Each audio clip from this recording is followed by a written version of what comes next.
os inimigos da obra missionária. Por que que os números não mudam?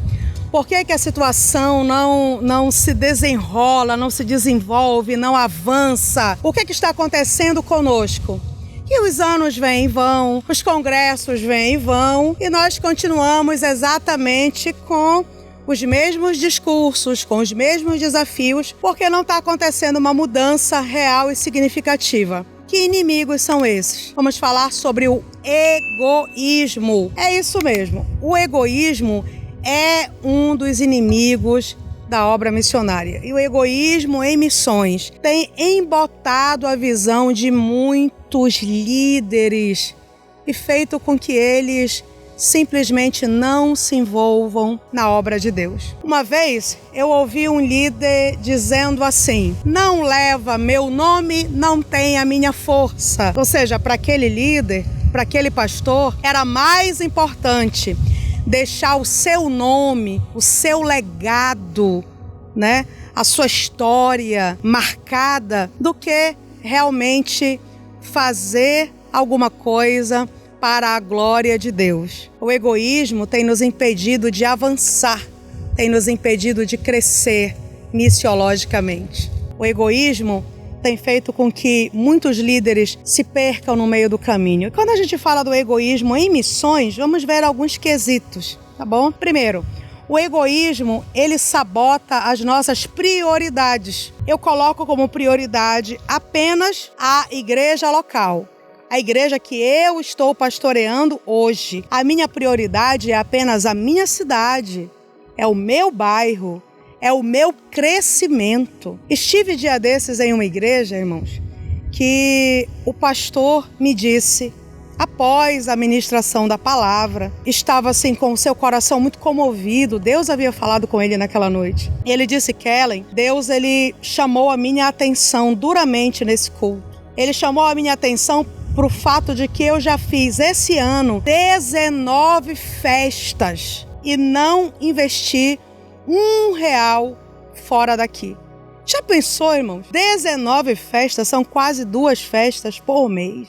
E nem estávamos em dezembro. Todo o capital financeiro daquela igreja estava sendo investido em programações locais. Isso gera um grande prejuízo à obra missionária. Essa visão egoísta faz com que o líder só queira investir naquilo que vale trazer retorno financeiro. Ele só vai jogar a sua rede naquelas pessoas que vão ofertar e dizimar em sua igreja. Nós não podemos pensar assim. Esse não é o desejo de Deus para nós. Essa não é a visão que agrada ao céu. A visão que o céu quer que tenhamos é uma visão de satélite. É uma visão em que nós enxergamos o mundo inteiro, é que nós empreendemos todos os esforços financeiros, emocionais, para que o reino seja conhecido perto e longe.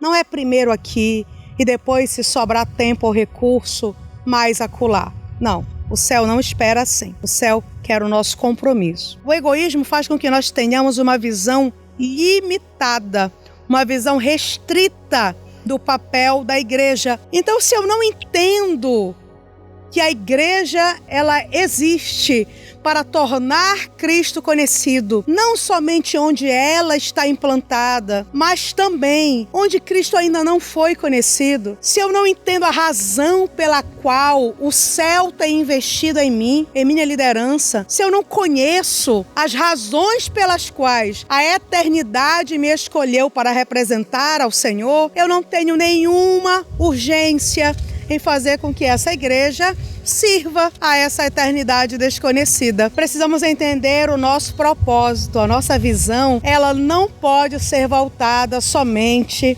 para a igreja local. Irmãos, infelizmente, a maioria das igrejas que eu conheço, e olha que eu prego todos os finais de semana do ano, no Brasil inteiro, alguns lugares também o Senhor tem me levado fora do Brasil, mas a conversa com os pastores, quando nós vamos sentar para almoçar, para jantar, são poucos aqueles que têm 1 ou 2 histórias de investimento missionário fora dali. A esmagadora maioria está investindo apenas nessa visão local. Isso tem causado um grande atraso à obra missionária mundial. A falta de entendimento sobre missões. A gente sabe que o assunto missiologia é um assunto pouco tratado nos nossos seminários. Isso aí é verdade. A ênfase é muito pequena. Então, muitos pastores saem do seminário sem estarem aí conhecendo o trabalho missionário, sem conhecerem a missiologia, sem terem uma base bíblica de missões. E ora, se eu não tenho o treinamento, eu não conheço a urgência. E se eu não tenho treinamento e nem urgência, então acabo não fazendo nada. Quando eu não entendo missões, não consigo entender, por exemplo, que a alma que está indo para o inferno precisa de Cristo hoje. Se eu não entendo sobre missões, eu posso pensar que ele é inocente porque nunca ouviu falar de Jesus. Se eu não entendo missões biblicamente, eu posso imaginar que as boas obras daquela pessoa vão conduzi-la à eternidade. Aí eu não consigo alcançar a realidade. Que realidade é essa? Só Jesus salva. Ele é o nome pelo qual importa que sejamos salvos. Ele é o caminho, a verdade e a vida. E ninguém vem ao Pai a não ser por Ele. Não tem inocência que implique em salvação. Não tem boas obras que impliquem em salvação. A obra missionária é urgente. 120 mil pessoas morrem por dia. E dessas 120 mil pessoas que morrem por dia, 80 mil morrem sem nunca ter ouvido falar de Jesus. Por que não estão ouvindo? Porque quem tem a voz, quem tem a palavra, está distraído, está ocupado, está investindo em outras coisas. Nós precisamos de um entendimento claro sobre missões nas nossas igrejas. Pastor, você pode não ter tido um bom treinamento missiológico, mas não é tarde. Faça um curso de missões, leia sobre missões, procure por perto da sua sede lugares onde Cristo não foi suficientemente conhecido. Invista em alguém para ganhar o desprezado, o mais pobre, aquele que não está no radar aí de outras igrejas ou ministérios. Invista na missão nessa região. Pastor, você que está me ouvindo, adote um missionário em campo. Faça alguma coisa. Pare de fazer congressos de missões, cuja intenção é somente levantar recursos para o caixa da igreja. O céu está vendo isso. O céu não se agrada disso. O que é levantado para a missão não pode ser investido em cimento, em madeira, em telha. Precisa resultar em salvação de almas, lá onde elas estão clamando por esse conhecimento. Contribua com alguém que já está no campo. E conforme Deus for lhe abençoando, envie seu próprio missionário. Pastor, comece. Se tem projeto missionário, tem recurso. A igreja só para de ofertar quando ela percebe que não está acontecendo nada.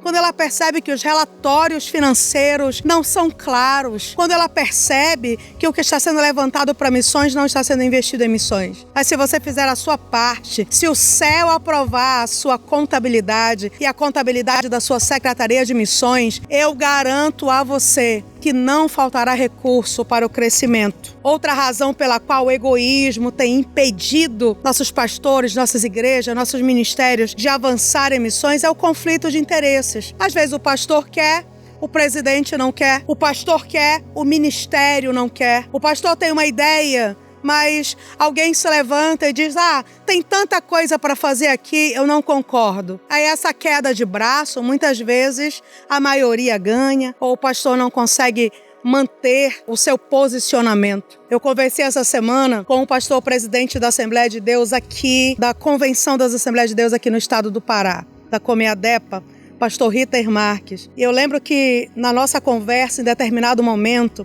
eu disse para ele: pastor, segure a bandeira ensanguentada do Calvário, seja fiel a essa visão que o céu lhe deu de tornar Cristo conhecido onde ele ainda não é conhecido, mesmo que outros não concordem, outros não aceitem, outros não o sigam. No que diz respeito a missões, não interessa a maioria. O que interessa são os comprometidos. O que nós temos que fazer, o céu espera que nós façamos.